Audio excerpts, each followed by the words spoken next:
Hello friends, എല്ലാവർക്കും പുതിയ വീഡിയോയിലേക്ക് സ്വാഗതം. ഇന്ന് ഉണ്ടാക്കാൻ പോകുന്നത് ബീഫ് റോസ്റ്റ് ആണ് കേട്ടോ. അപ്പോൾ അതിന് വേണ്ടിയിട്ട് ഞാൻ ഇവിടെ 1 കിലോ ബീഫാണ് എടുത്തിട്ടുള്ളത്. ബീഫ് ഞാൻ നല്ലപോലെ കഴുകിയിട്ടാണ് കേട്ടോ എടുത്ത് വെച്ചിട്ടുള്ളത്. ഞാനിപ്പോൾ കുക്കറിലിട്ടിട്ടാണ് ബീഫ് വേവിക്കാൻ പോകുന്നത് കേട്ടോ. അപ്പോൾ ഇനി നമുക്ക് ഇതിലേക്ക് പൊടികൾ ചേർക്കണം. അതിന് വേണ്ടിയിട്ട് 1/2 ടീസ്പൂൺ മഞ്ഞൾപ്പൊടിയാണ് ഇട്ട് കൊടുക്കുന്നത്. പിന്നെ 3 പച്ചമുളക് അരിഞ്ഞ് വെച്ചിട്ടുള്ളത് ഇട്ട് കൊടുക്കുകയാണ്. പിന്നെ 1 തണ്ട് കറിവേപ്പില, ആവശ്യത്തിന് ഉപ്പ്. ഇനി നമുക്ക് കുറച്ച് വെളിച്ചെണ്ണ ഒഴിച്ച് കൊടുക്കാം കേട്ടോ. അപ്പോൾ ഇതൊക്കെ ഇട്ടതിന് ശേഷം കൈ കൊണ്ട് നല്ലപോലെ കൂട്ടി തിരുമ്മിയെടുക്കാം കേട്ടോ. അപ്പോൾ ബീഫിലേക്ക് മസാലകളൊക്കെ നല്ലപോലെ കൂട്ടി തിരുമ്മി കഴിഞ്ഞിട്ടുണ്ട്. ഇതിലേക്ക് വെള്ളമൊന്നും ഒഴിച്ചു കൊടുക്കണ്ട, കാരണം കുക്കറിൽ ആണല്ലോ വെക്കുകയാണ്. അപ്പോൾ ഈ ബീഫിൽ നിന്ന് തന്നെ വെള്ളം മൂറി വന്നോളൂ. അപ്പോൾ നമ്മൾ ഇതിലേക്ക് വെള്ളമൊന്നും ഒഴിച്ചു കൊടുക്കണ്ട കേട്ടോ. കുക്കറിലായതുകൊണ്ട് 1 വിസിൽ, അതിനുശേഷം 10 മിനിറ്റ് നമുക്ക് ലോ ഫ്ലെയിമിൽ ഇട്ടതിന് ശേഷം ഇത് ഓഫ് ചെയ്താൽ മതി. അപ്പോൾ ബീഫ് വേവിക്കാനായിട്ട് വെച്ചിട്ടുണ്ട് കേട്ടോ. 1 വിസിൽ വന്നതിന് ശേഷം 10 മിനിറ്റ് ലോ ഫ്ലെയിമിൽ ഇടുക. അതിന് ശേഷം നമുക്ക് ഫ്ലെയിം ഓഫ് ചെയ്താൽ മതി കേട്ടോ. കുക്കറിൻ്റെ പ്രഷറൊക്കെ പോയതിന് ശേഷം ഞാൻ എന്തായി തുറന്ന് നോക്കിയിട്ടുണ്ട്. ബീഫ് നല്ലപോലെ വെന്ത് വന്നിട്ടുണ്ട് കേട്ടോ. ഇനി നമുക്ക് ബീഫ് റോസ്റ്റ് ചെയ്യാം കേട്ടോ. അപ്പോൾ ബീഫ് റോസ്റ്റ് ചെയ്യാൻ വേണ്ടിയിട്ട് ഞാൻ ചെറിയൊരു ഉരുളിയാണ് എടുത്ത് വെച്ചിട്ടുള്ളത് കേട്ടോ. അപ്പോൾ ഉരുളി ചൂടായി വന്നിട്ടുണ്ട്. ഇനി ഞാൻ അതിലേക്ക് കുറച്ച് വെളിച്ചെണ്ണ ഒഴിച്ച് കൊടുക്കുകയാണ് കേട്ടോ.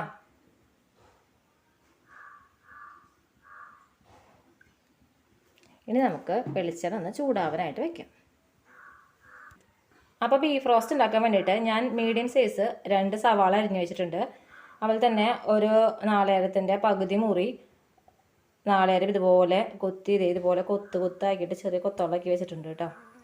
പിന്നെ ഇതേ ഒരു 2 ഉണ്ട വെളുത്തുള്ളി, ചെറിയ ഉണ്ടയാണ് കേട്ടോ. ചെറിയ ഉണ്ട വെളുത്തുള്ളി തൊലി കളഞ്ഞ് ചതച്ച് വെച്ചിട്ടുണ്ട്. അതുപോലെ തന്നെ ഒരു മീഡിയം സൈസ് ഇഞ്ചി ചതച്ച് വെച്ചിട്ടുണ്ട്. 2 പച്ചമുളക് കഷ്ണങ്ങളാക്കി വെച്ചിട്ടുണ്ട്. ഇത് വീട്ടിലുണ്ടായ പച്ചമുളകാണ്, അത് പഴുത്ത് പോയി. ഞാൻ പഴുത്താണ് എടുത്തിട്ടുള്ളത്. നിങ്ങൾക്ക് പച്ചയാണെങ്കിൽ പച്ച എടുക്കാം കേട്ടോ. അപ്പോൾ വെളിച്ചെണ്ണ ചൂടായി വന്നിട്ടുണ്ട്. ഇനി നമുക്ക് ഇതിലേക്ക് നാളികേരക്കൊത്ത് അരിഞ്ഞ് വെച്ചിട്ടില്ലേ, അതിട്ട് കൊടുക്കാം കേട്ടോ. ഇനി നന്നായിട്ട് ഇളക്കി കൊടുക്കാം. നാളികേരക്കൊത്ത് ഞാൻ നല്ലപോലെ മൂപ്പിക്കണില്ല, കാരണം എന്താ വെച്ചാൽ നമുക്ക് ബീഫിൻ്റെ ഒപ്പം ഇങ്ങനെ കടിക്കാൻ കിട്ടുമ്പോഴല്ല ടേസ്റ്റ്. അപ്പോൾ ഞാൻ ഈ ഒരു കളറിൽ ഇങ്ങനെ ആകുമ്പോഴേക്കും ഞാൻ അതിലേക്ക് ചതച്ച് വെച്ചിട്ടുള്ള വെളുത്തുള്ളി ഒക്കെ ഇട്ട് കൊടുക്കുകയാണ് കേട്ടോ. വെളുത്തുള്ളിയും പച്ചമുളക് ഇട്ട് കൊടുത്തിട്ടുണ്ട്. ഇനി നമുക്ക് നല്ലപോലെ മിക്സ് ചെയ്യാം. അപ്പോൾ വെളുത്തുള്ളിയുടെയും പച്ചമുളകിൻ്റെ ഒക്കെ പച്ചമണം മാറിയിട്ടുണ്ട്. ഇനി നമുക്ക് ഇതിലേക്ക് അരിഞ്ഞു വെച്ചിട്ടുള്ള സവാള ചേർത്ത് കൊടുക്കാം കേട്ടോ. ഇനി ഇത് നല്ലപോലെ ഇളക്കി കൊടുക്കുക കേട്ടോ. അപ്പോൾ സവാള വാടി വന്നിട്ടുണ്ട്. സവാള ഇതുപോലെ ആയാൽ മതി, നല്ലപോലെ മുരിയൊന്നും വേണ്ട. അപ്പം നമുക്കിതിലേക്ക് ഇനി പൊടികൾ ചേർത്ത് കൊടുക്കാം. അപ്പോൾ ഞാൻ ആദ്യം ഇടുന്നത് 1/2 ടീസ്പൂൺ മഞ്ഞൾപ്പൊടി, പിന്നെ 2 ടേബിൾ സ്പൂണാണ് കേട്ടോ. ടേബിൾ സ്പൂണാണ് മുളക് പൊടി ഇട്ട് കൊടുക്കുന്നത്. എരിവുള്ള മുളക് പൊടി 2 ടേബിൾ സ്പൂണാണ് ചേർത്ത് കൊടുക്കുന്നത് കേട്ടോ. ഞങ്ങൾക്ക് നോൺ വെജിലൊക്കെ ഇച്ചിരി മുന്നോട്ട് നിൽക്കണം, അതാണ് ഞങ്ങൾ 2 ടേബിൾ സ്പൂൺ ഇട്ടത്. നിങ്ങളുടെയൊക്കെ എങ്ങനെയാണ് നിങ്ങളുടെ എരിവിനനുസരിച്ചാൽ നിങ്ങൾ മുളക് പൊടിയിൽ കൂട്ടലും കുറയ്ക്കലൊക്കെ ചെയ്തോ കേട്ടോ. ഇനി 1 ടീസ്പൂൺ മസാലപ്പൊടി ഞാൻ ചേർത്ത് കൊടുക്കുന്നുണ്ട് കേട്ടോ. എന്നിട്ട് ഇത് നല്ലപോലെ ഇളക്കി കൊടുക്കാം.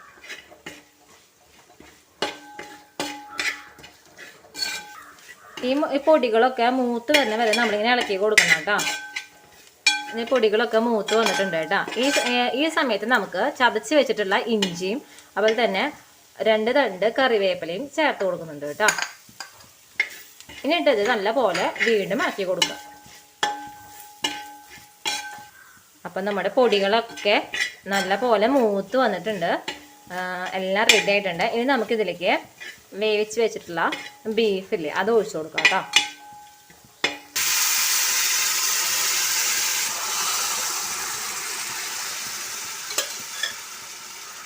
ഇതൊക്കെ ഒഴിച്ചു കൊടുക്കുമ്പോൾ നല്ലപോലെ ശ്രദ്ധിക്കണം, കാരണം വെച്ചാൽ നമ്മുടെ ബീഫിൽ കണ്ടോ വെള്ളം പിന്നെ കണ്ടില്ലേ നിങ്ങൾ, ഈ ആവി പറക്കണം, അപ്പോൾ കൈമയ്ക്ക് ആവും. അപ്പം ശ്രദ്ധിച്ചോളോട്ടോ അത്.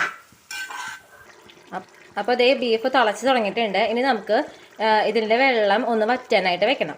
അപ്പോൾ അതിന് വേണ്ടിയിട്ട് ഞാൻ മൂടി വെച്ചിട്ടാണ് കേട്ടോ വേവിക്കുന്നത്. അപ്പോൾ ബീഫ് ഇവിടെ റെഡ് ചെയ്ത് തുടങ്ങിയിട്ടുണ്ട്, വെള്ളമൊക്കെ വറ്റി തുടങ്ങിയിട്ടുണ്ട് കേട്ടോ. ഈ ടൈമിൽ നമുക്ക് കുറച്ച് കുരുമുളകും പെരിഞ്ചീരകവും കൂടിയിട്ട് പൊടിക്കണം. അപ്പോൾ അതിൻ്റെ അളവ് ഞാൻ കാണിച്ചു തരാം. അപ്പോൾ പെരിഞ്ചീരകം ഞാൻ 1 ടീസ്പൂണാണ് എടുത്തിട്ടുള്ളത്. കുരുമുളക് മുഴുവൻ കുരുമുളകാണ് എടുത്തിട്ടുള്ളത്. ഇനി കുരുമുളക് മുഴുവൻ ഇല്ലാത്തവർ പൊടിയാണെങ്കിൽ ഇട്ടാൽ മതി. അപ്പോൾ അങ്ങനെയാണെങ്കിൽ പൊടി ഡയറക്റ്റ് നമ്മുടെ ബീഫിലേക്ക് ഇട്ട് കൊടുത്താൽ മതി കേട്ടോ. അപ്പോൾ അവിടെ പെരിഞ്ചീരകവും മുഴുവൻ കുരുമുളകും ഇതൊരു ടേബിൾ സ്പൂണോളം ഉണ്ട്. അപ്പോൾ ഇത് മുഴുവൻ കുരുമുളകും ഈ പെരിഞ്ചീരകവും കൂടിയിട്ട് നമുക്ക് മിക്സിയിൽ പൊടിച്ചെടുക്കാം. നല്ല പോലെ പൊടിയാനും പാടില്ല, എന്നാൽ തീരെ പൊടിയാണ്ടിരിക്കാനും പാടില്ല. അങ്ങനെ അത് കാണിച്ചു തരാം കേട്ടോ. അപ്പോൾ ദേ ഇതുപോലെയാണ് കേട്ടോ പൊടിച്ച് വെച്ചിട്ടുള്ളത്. ഇത് നമുക്ക് ഇത് ബീഫിലേക്ക് ഇട്ട് കൊടുക്കാം. അപ്പോൾ നമ്മൾ കുരുമുളകും പെരിഞ്ചീരകവും കൂടി പൊടിച്ച് വെച്ചിട്ടുള്ള പൊടി ഇതിലേക്ക് ചേർത്ത് കൊടുക്കണം കേട്ടോ. എന്നിട്ട് ഇത് നല്ല പോലെ ഇളക്കി കൊടുക്കണം കേട്ടോ. ഏകദേശം ബീഫിൻ്റെ വെള്ളമൊക്കെ വറ്റി വന്നിട്ടുണ്ട്, ഡ്രൈ ആയിട്ട് വന്നു തുടങ്ങിയിട്ടുണ്ട് കേട്ടോ ഇപ്പോൾ. അപ്പോൾ ബീഫ് റോസ്റ്റ് റെഡി ആയിട്ടുണ്ട്. ഇനി ഒരു ലാസ്റ്റ് സ്റ്റെപ്പ് എന്ന് പറയണത്, ഇതിലേക്ക് നമ്മൾ കുറച്ച് കറിവേപ്പില അതൊന്ന് ഇട്ട് കൊടുക്കുക. പിന്നെ കുറച്ച് പച്ച വെളിച്ചെണ്ണയും അതിന് മുകളിൽ നിന്ന് ഒഴിച്ചു കൊടുക്കുക. ഇത്ര തന്നെ ഉള്ളൂ കേട്ടോ. എന്നിട്ട് ഇത് ഇങ്ങനെ ഇളക്കി കൊടുക്കുക കേട്ടോ.